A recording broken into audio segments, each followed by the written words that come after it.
Come closer. Don't bite too much. Speak for yourself. Yeah, sorry, of course. Yeah, true. I am hungry though, so maybe. Cool, let's get this done fast then.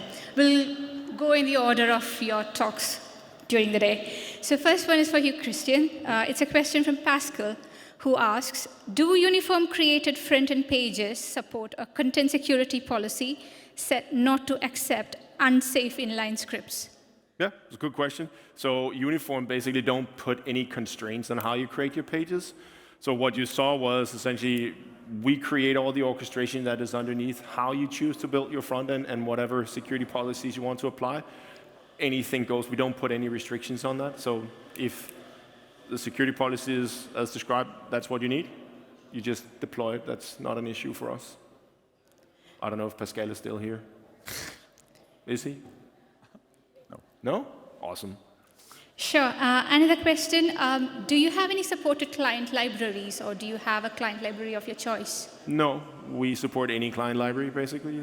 We do, everything is deployed as pure JavaScript or TypeScript, and we do have specific SDKs for Next and Noxt, and others will come, but essentially you can just grab anything and use standard JavaScript, and therefore any front-end framework is equally good. Do you want to explain more on the SDKs? Because that might be of interest to some of the people out there. So the SDKs for Next and Noxt are the primary ones, which of course provide some base functionality, which makes everything slightly easier. We do maintain them, and we do update them very regularly. We're also looking at Remix and building specific support for that. That's coming out, I think, with this sprint. And more will be coming, but all of those are all available on the NPM registry, so you can just pull them. And all the documentation is always for both Next and Noxt. And it's you know, you're always playing catch up with documentation, and we are as well. So there are gaps in documentation, and if you choose to work with any of the libraries and find gaps that you need answers for, just holler and we'll help you out. But documentation is something that we're very keen on catching up on. Sure. The next is to Toke and Emil. So do you have any supported client libraries, just like Christian explained? Do you have a supported library of your choice?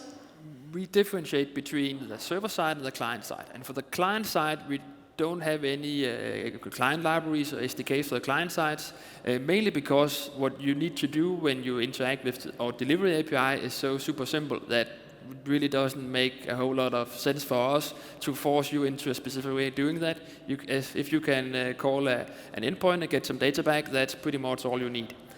For the server side things, both for our ingest, and if you want to use our delivery API in .NET, we have .NET SDKs both for the ingest and delivery parts. Sure. I've been through both your talks, I've seen both your talks, so this is something that intrigues me as well.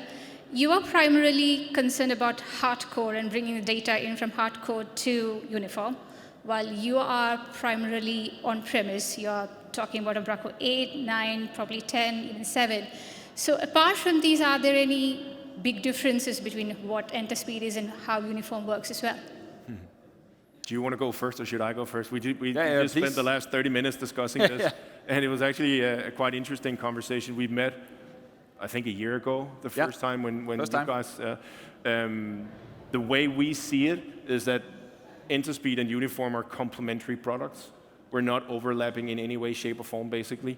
InterSpeed provides a perfect data layer for a variety of platforms, where Umbraco Classic is one of them. To Uniform, or for Uniform, InterSpeed is a data source at the same level as Umbraco Hardcore or BigCommerce or any of the other data sources that we work with. And the way that we see it is that we bring value to InterSpeed's value proposition, and the other way around, where we bring value to that because we orchestrate the entire front-end layer and everything that happens on top, and don't really touch that master data management ish that goes on underneath. So it's a complementary thing and not a competitive thing at all, basically. That's my point on that. Feel free. I totally agree. We were just discussing it, as you mentioned. We do see each other as somebody who has seen a problem from two sides. And we are trying to solve some of the puzzle, and Uniform is definitely solving the other part of the puzzle. So together we can actually see that starting to work with composable setup, there might be a big opportunity in actually looking towards both of us and say, okay, this is actually how you can compose your setup in the future. Sure. And if I can add a comment on the difference between like using Umbraco Hardcore and using the Umbraco Cloud or Umbraco on-prem, is that the way Interspeed works is that we need to have someone push data to us, and the way Uniform works is that they request the data via the APIs. So for Hardcore, it's super easy for Uniform to request the data, and when it comes to Interspeed, we like to take ownership of the data and get it pushed from Umbraco. So as long as you can install some software, that would be the way to do it. If you have the other scenario where you need to integrate to something like Umbraco Hardcore, where you can't install things in, then you would need to write your own code that requests the data from the API and then push it into Interspeed. Sure. Moving on to you, Steve, we have a question from Laura who asks, are the different websites different Umbraco projects instances or just different home pages in a single instance? Well, there's two ways of doing it. In the case of these ones, they were spun up as individual instances of Umbraco Cloud with starter kit over the top, but they were based on that underlying framework. It's a bit like a blueprint, so we'd start off and then we'd replicate it each time, which meant that we were also able to maintain consistency across each of them, but it also meant it promoted the reuse of certain things we built before. So we build once, use many times, which is one of the mantras we all live by.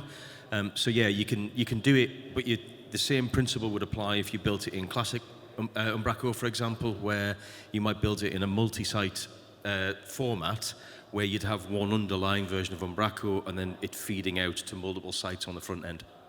Sure. One thing I noticed from your talk is how cleverly you've used Umbraco Baseline to build a product of your own. So do you want to explain more about how you handle Umbraco upgrades on the various different websites? I'd love to claim the kudos for having the idea of using Umbraco baselines, but it was the dev team. It absolutely wasn't me.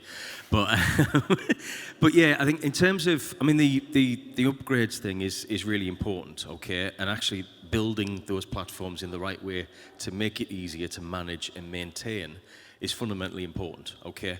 It's certainly, listening to Philip's talk yesterday and some of the earlier talks today about the future of Umbraco and aligning it with the Microsoft releases and having it 6 weeks for a minor and six months for a major. From an agency perspective, that's really encouraging because being able to plan and schedule your deployment, your upgrades rather, around knowing that certain things are coming out, you've got resource planned and ready, but it also means that working with your clients, you can understand when there's going to be potentially any downtime or any work that you've got to do, such that the client's prepared, and actually you're not in a situation where a client has a problem and you haven't, because of it not being properly patched or properly maintained. So it helps from an ongoing relationship perspective, it helps from a management of staff and resources perspective, but ultimately it's good practice to keep everything well maintained. Sure. Do we have any more questions from the audience before we move on for the day?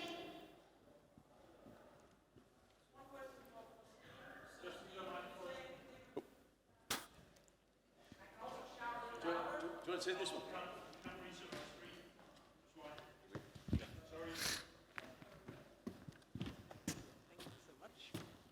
So this one is for Steve. I was thinking about whether you can say anything about which kind of customers do you recommend to use the Umbraco Cloud solution, and which customers do you recommend to use the classic Umbraco or even hardcore?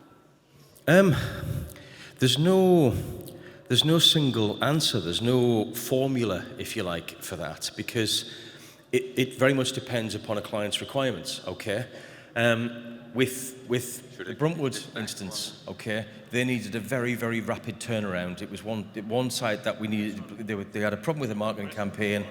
Their incumbent had let them down, and we needed to hit the ground running really, really fast. Okay, it wasn't particularly complicated, so the requirements were fairly minimal, and it just meant that we could do that really, really quickly, and that was the right tool for the job. Okay, using classic Umbraco, showing my age now, using classic Umbraco or indeed using hardcore, again, very much depends upon the scenario that you're working with. There's lots and lots of reasons why you could use hardcore. You can use hardcore, for example, in all of those scenarios, but it's not necessarily the best tool, perhaps, for all of those scenarios.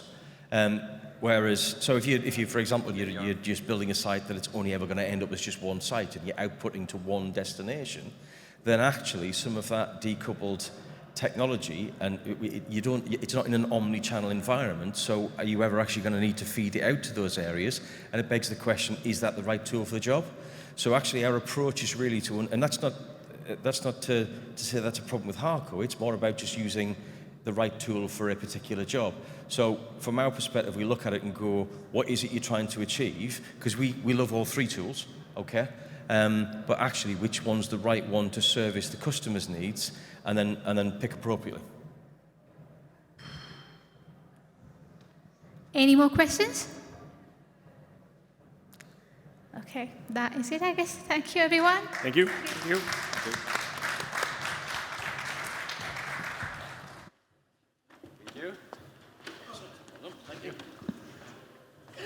Done with. Yeah.